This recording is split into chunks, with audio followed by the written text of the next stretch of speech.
Hey everyone, it's Catherine. How are you? Wanted to check in, see how your shadow work's going, all that good stuff. Wanted to talk today really about generational patterns and things that we pass along. And it came up because in another group that I'm in, somebody posted something about healing generational curses. Well, I don't know about you. I always say that we all look at things through the lenses like of our own beliefs here. But I personally have found for my family and my experience that these things that we call curses are really just these patterns of emotional pain and these coping mechanisms that we pass along one generation to the next to the point where we don't even realize that we're passing them along. But what we've ended up with is a society where no one knows how to express themselves. No one knows how to be mature in certain kinds of relationships and in certain situations, how to listen and understand without judgment. But really, it's a lot of this is about our feelings. A lot of this is about connection. So for me, shadow work is a step on a larger journey. Because I know a lot of people look at shadow work as just this, it's the part where you're looking at your past, you're looking at your emotional pain and you're letting go of it in whatever way that you can. I don't think that you need to spend time lamenting over it and looking over it and trying to recall memories. You have to just be able to let it go. I mean, really let it go so that if somebody asks you anything related that would normally have triggered you to go silent or go off on somebody, that you listen with understanding because you're like, oh wow, here's somebody that probably is going through something that I have already been through it. When you've really healed something, you guys, you can talk about it. You can talk about it. Ask me about something. I will talk to you about anything. I've healed a lot of stuff. So, but I also feel like in a way, getting back to the generational thing, in a way, I got lucky because of my generational people, my mother, her mother, her mother, and so on. I just look up your matriarchal line. What if everybody just, as far as generational, if we just look up the lines of our mother, everybody has a mother. It's a really easy thing to do, and I think that's where we need to concentrate. That's just me personally. You can look at your whole family now. For patterns and things, of course, we need to look at like our father and our mother and brothers and sisters. I get all that. But I'm talking about the ancestral patterns. And I'm also, again, just kind of going from my own experience. I know everybody has their own experiences. So forgive me if sometimes that's where I'm coming from. But it's always from an actual experience. I'm not just making stuff up. I've been following all things spiritual for a bazillion years now, and always wanting to have like experiences. I knew there was a point where like you intellectually know something, you study something, and then you have an experience. And I've had many experiences. Don't know how else to say that to you people. Anyway, so I was thinking about my mom, who passed away in February. I always have to say it because I can't believe it, y'all. Can't believe it. Her name was Jean Marshall. Anyway, we were always really close. And the thing we had, I feel like we had emotional pain light. I mean, we had all the pain that everybody else has, all these things that we pass along. Ours was mostly out of naivete. I don't know what's the right word for that. Like just not knowing. When you don't, and a lot of people, this is what it is. When you don't know, you do the best you can. And and that gets passed along after generation. But now we're coming into more awareness about ourselves. We're coming in, I always say that we're evolving. We're coming into more awareness about who we are and why we're here on the planet, why we exist. People are really starting to think about this, more people. I always thought about it ever since I was a kid. But more and more people are beginning to be like, what is my purpose here? Like, especially when you have to sit at home, being forced to isolate for a year, it kind of makes you think about some things. Like, what's the point of it all? Everybody's going through this. Everybody is. You have to have some sort of inner strength. And I got my inner strength by watching my mother and how my mother treated me, because it was always intended with lots and lots and lots of love. And that's where I was very lucky. I mean, I've talked to so many people just in the year of this group being around. I've heard more negative stories about moms than good ones. You know, and maybe that's because it's a shadow work group and people come to heal their wounds, but you know what I'm saying? I feel like there's just this, we got to heal. Like if I could pick one thing that I wanted to work on right now passionately, it would be healing this mother wound. And I'm trying to think, like, maybe I'll even revamp the whole shadow work course, take it down and do something around the mother wound, because we come from mothers. Everybody on this planet comes from a mother. A mother represents divinity. It represents creation. We have to heal that part of ourselves that connects us to our own divinity, and then also heal it out in the world with our parents, that mother, physical mother that you have in this world that represents that. She may not have been acting like a god or a goddess. You may not have grown up that way. You may have gotten the exact opposite treatment. But as we do this shadow work, we start to realize, even though it still doesn't make it right, it doesn't make anything right, but our parents were only doing what they knew, and they were wounded because of their parents. And like, it just goes back and back and back. And as we go further up these generations, you didn't talk about these things. And this is what the younger generation really needs to understand. I don't know. I always feel like I'm young, but I'm like, I'm not young, guys. I've been around for a while. I'm 50 years old. My inner child is alive and well, so that's good. But I think what I'm noticing, like on Instagram and even on Facebook, around this emotional and mental health, and just in the world in general, I feel like we have intellectualized mental health. And we still are missing in the world this more emotional inner component. And people think that has to be God. It has to be religion. No, that's what some people are calling that. You can call it something else, but it is a connection with something greater than yourself. You can believe that something greater to be your higher self. You can believe it to be nature. You can believe it to be whatever you want it to be. Some people believe it to be God, and it's okay. And God, I hope if you are being triggered by me saying this word, that you do your shadow work. That's what this is all about. Let me trigger you. Are you being triggered by my opinion? Then we got to talk about our collective shadows, which is really where I'm ready to just move to. But y'all can't deal with collective shadows if you haven't grasped this concept of healing your own shadows. Because your own shadows bubble up into the collective. Your own shadow may be looking at me and being like, well, who do you think you are? You know, and it could be because I'm a woman. It could be because I talk weird. I don't know. It could be because I'm black. Who knows? I don't know. It could be because of the shirt that I'm wearing.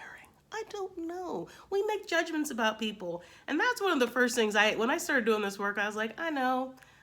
I'm judging these people. I would follow people because they were saying like interesting things and spiritual stuff, but I was always judging. Not always judging, but there was always that little bit of, who does she think she is? And then you always learn something. I'm always humbled. Be humbled. Be willing to be humbled. Be open to learning from anyone, any situation, not just me. Every situation that you're in, you can begin to see life that way as like really cool. Like, what's the universe showing me? If that's how you want to see life. So that's part of this is connecting with yourself, connecting with that part of you, that inner spiritual part. We have the inner part, which is that emotions and our feelings, our thoughts. And then we have our actions that we take out in the world and how we actually treat people. And they're related. That inner world affects the outer world, and the outer affects the inner. You can't control the outer world, but you can control your inner world. You can control what you take into your senses, what comes into your world. Because guess what happens? All that stuff that's coming in, we know this, guys. It's like we know this stuff, but we're not realizing it. We are not really experiencing it and taking it in. If you know that you're being programmed when you hear things repeatedly, then why are we listening to repeated ads on TV of fear and the politics? Why do you, and getting on social media, you're repeating that. That's what you're repeating. We need to be repeating more of the positive stuff, more of the things that are filled with joy and hope rather than coming from that fearful place. So you have to start really getting conscious of what you are choosing to take into yourself, you know, with your videos and podcasts and things that you listen to, all of your senses is what I'm getting at. TV, books, everything.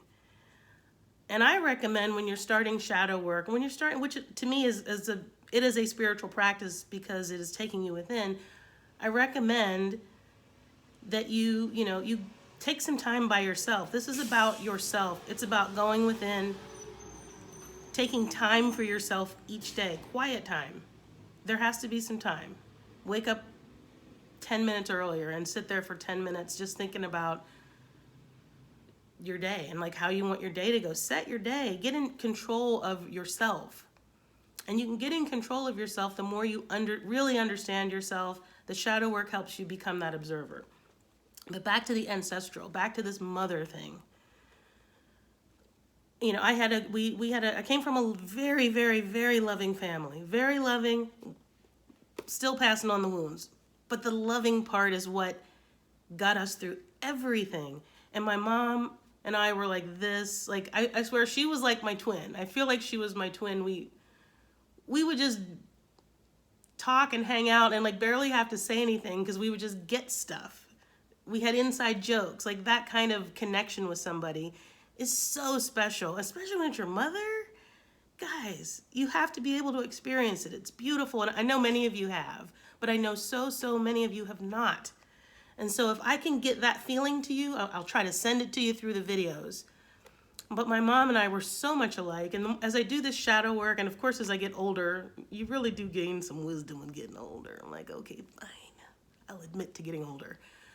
But you just start to see like the things that they want. You start to appreciate them really on deeper and deeper. The older you get, on deeper and deeper levels, especially when you really focus on just taking some time for gratitude and taking time to look within yourself, which is all shadow work is, y'all. Go back and heal. Like I would say, like, look, the shadow work in the beginning, you're trying to just heal that childhood trauma, heal the past, and kind of bring yourself to the present. And then we want to learn how to process our emotions, how to vocalize our feelings, you know, and how to have that intimacy with people, how to get intimate with ourselves so that we can be intimate. And that means vulnerable, open to people, making people feel comfortable and understood. It takes a while. It took me a long time. I always wanted to be this way, and I always kind of felt like I was, but for me, the shadow work helped me kind of reach a next level of spirituality. But again, I had been on a spiritual path, people. I had been just always trying to explore and figure out why I'm here. So I think that helped. My grandmother was very much like, I feel like I'm like a clone of my grandmother in many ways, but a lot of people say I'm a clone of my mom. And I realized, I'm like, we were just all so much alike. The three of us were close. We all lived, my grandmother raised me and my mom, basically. My mom was a young mom. And so I can only imagine, I think about my great-grandmother a lot.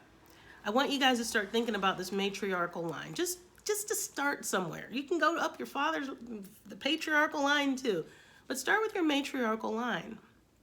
Think about their lives. Look at the similarity, like the beautiful similarities. Like start with some of the really beautiful things. And for me, it was my, you know, I know I can go back to my great-grandmother because of what I'd heard about her. Her name was Mary Lovett Norman. And she washed people's clothes for a living, guys. That's all she could do. And that was back in the 18-somethings, early 1900s, I guess. My grandmother was born in 1919. Yeah, early 1900s. Anyway, everyone always said she was this really strong, like, I mean, she had her own business. I'm like, she was a businesswoman. Yeah, she was doing other people's laundry, but that was her business. Unfortunately, they said she worked herself to death. I come from a line of workaholics.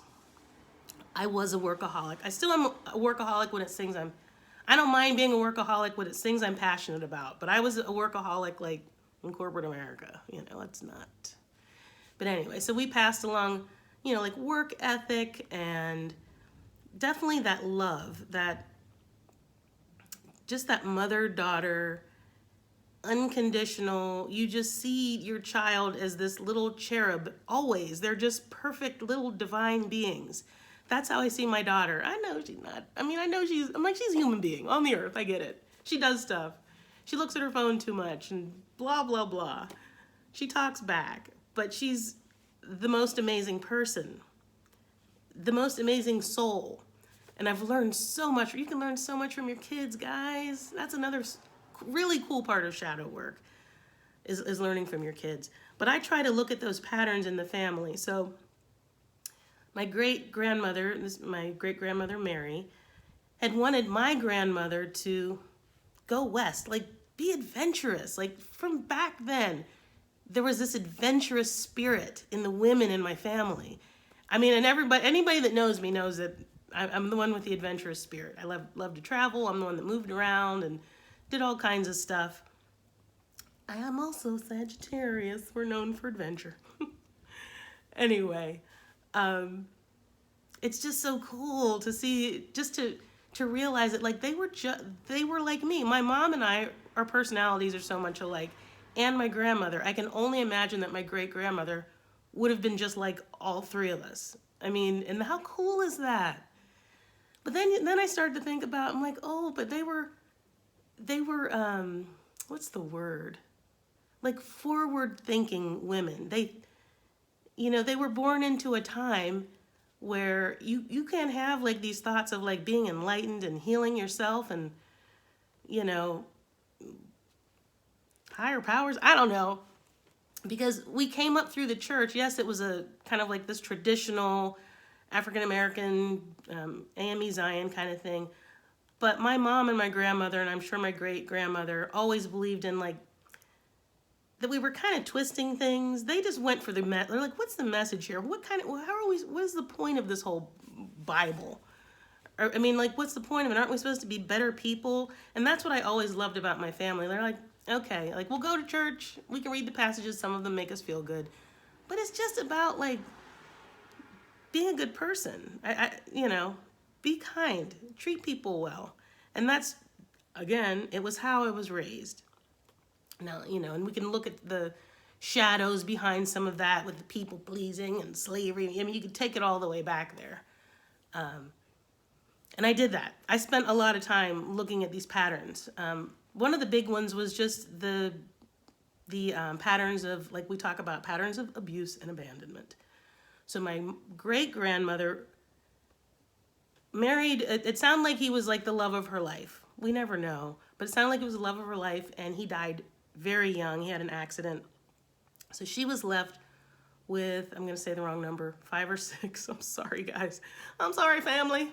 5 or 6 children. I think it was 6 children to raise by herself, a single black woman in the early 1900s. We lived on this little piece of property. I also had the benefit of like living in the same place that my ancestors have lived, which is pretty cool. I never realized that before. I'm like, that's cool. Vibes. Anyway, what was I saying? The ancestors, a piece of property. Totally lost my train of thought. Oh, just that she was raising these 6 kids, doing her own little washing. They didn't have washing machines back then. I'm like, just so we're clear to the younger crowd, there were no washing machines. I don't even know if they had that crank thing back then. She was hand washing people's laundry and ironing it. That's why I hate laundry, you guys. I hate it. And I hate iron. I will not iron. I will wear something wrinkled and be proud of it. I don't care. I hate ironing. Ugh. Anyway, there was just this little piece of land that actually had been gifted to several black families in Chambersburg. And it was called Radio Hill for a time, but it was also called the N-word Hill for a time. It was really called, and I have the roots of Chambersburg, Pennsylvania. Just interesting little story. Anyway, from this hill, the Confederate soldiers watched burn down our town. That was our claim to fame. My town was burned during the Civil War. Anyway, so we lived right next to a cemetery, and like the KKK would come out and burn crosses in the cemetery. And I mean, can you imagine being this like woman in your, I guess she was in her 20s or early 30s with all these little kids, alone, out in the boondocks next to the cemetery, and here come the KKK. They're not bothering her, but they're scaring the bejesus out of you next door, burning stuff like they're about to go off, you know? I can't imagine what that would be like. I just can't. So you think about that's fear. There's a deep, that goes into your fears. And then that plays into the fear, not just your fear, but the way she was living. I mean, it was poverty, working for other people, breaking your back. These are suffering, these are the things that get passed down in every family. So those are the things that we look at as far as generational curses. And the way that you break the curse is to change the behavior, but you don't just say like, oh, well, she yelled, I'm not going to yell. It's beyond that. It's way deeper than that. You don't just go the opposite of someone's behavior. The shadow work is about getting to the root. What are the beliefs that we're passing down?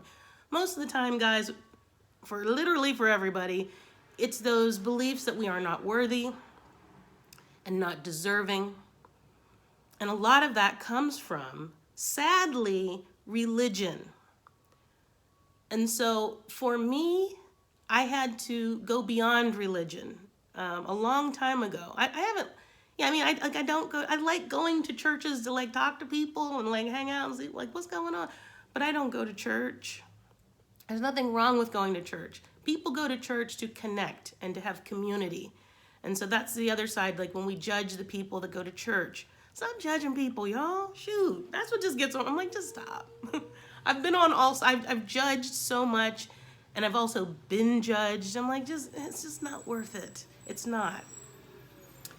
What we need to maybe start doing is just allowing and really understanding when we allow people to have their beliefs, and if we can treat each other respectfully and speak from our heart, or at least from a place of really trying to understand, from that good place, from that place that we know where we've all been through the same thing. We've all been through it. Why aren't we being a little bit kinder to each other? I don't get that.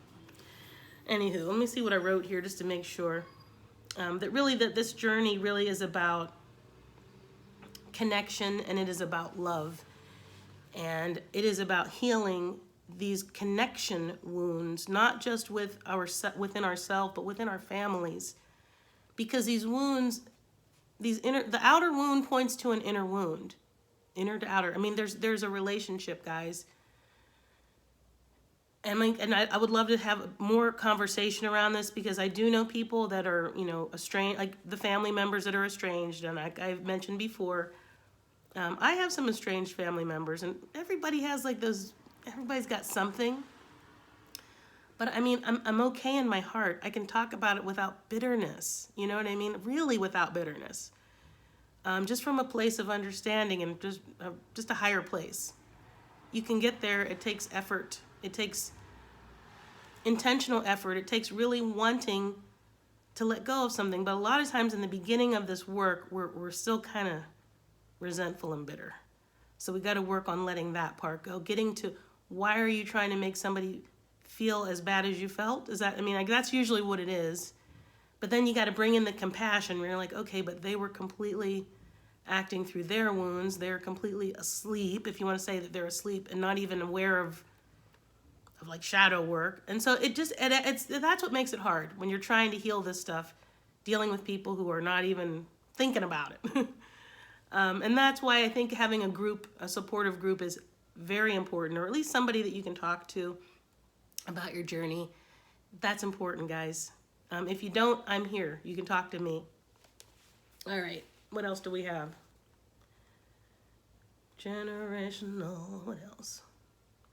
Oh, this is the other thing I wanted to touch on, because I always say in every video, I'm going to keep saying it, I'm like, I'm going to speak our evolution into existence. We are evolving, okay, people? We are. And like, even just for me, like getting my book out and really pushing it and getting people to talk about it and honing in on what we're really getting at with the shadow work, it's helping me. I'm like, I have different perspective. I'm ready to write a new book. Really. So the thing is, someone said something the other day. Someone posted a meme that offended me. I was triggered. It was a meme about, I don't know. It was just one of those ones where it seems filled with spiritual ego. Like, it'll say, what did it say, guys? It said something about the toxic positivity, and these, if you're still following these, new age things and not doing your shadow work, you're stupid. Or that's what it sounded like. It sounded so harsh. And I guess everything is relative, because I was just in a discussion with somebody in our group about, I felt like she took something a little too personally, too harshly, but it's all in what we're bringing to something, our own experience. We each bring something to it. We each read things very differently. And that's what, if we can at least grasp that, we can at least begin to be a little bit more understanding with each other and begin to say, instead of declaring things like, well, this is how it really is, say, well, this has been my experience. That's always a good way. I've started doing that a lot more. I'm like, that really helps. Then it doesn't make it sound like I'm trying to tell you what it is, Hold on. So somebody was talking about, and we hear this a lot. I'm tired of hearing about this. Like, we have to stop. We got to move forward and stop looking back. And stop, shaming and blaming and the whole I guess you would call it new age, and now people are calling it, I don't know, toxic positivity. I don't even know what that means. But what we're kind of failing to see here is that new age, whatever, was in the 80s and 90s. It was decades ago. Decades. We really actually have evolved since then. And part of that evolution and that expansion of our consciousness is understanding about shadow work, like really starting to, like, oh, that's what consciousness expanding is. It is your awareness. And now there's more of a collective awareness around, emotional healing and mental health. It's just more than there was before. So again, younger people need to understand that, and need to understand that older folk are dealing with the exact same issues that you are dealing with. The exact same parental and family issues, the exact same, like, what am I doing with my life? My friends, and just all the same issues, but you're using a different language. The kids, like, people of today, the young people of today, I feel like have a much more larger vocabulary to express themselves. And that's why I say like the mental health thing has gotten intellectual. Like, everyone has a something. Like, I have associative something disorder. I just made that up. I called it associative. But you know what I'm saying? Like, we're getting like all into the disorders, and it makes the older generation, mine and above, just roll their eyes, because it's like, well, okay, this is all the stuff that we had, but we didn't get to give it a fancy name.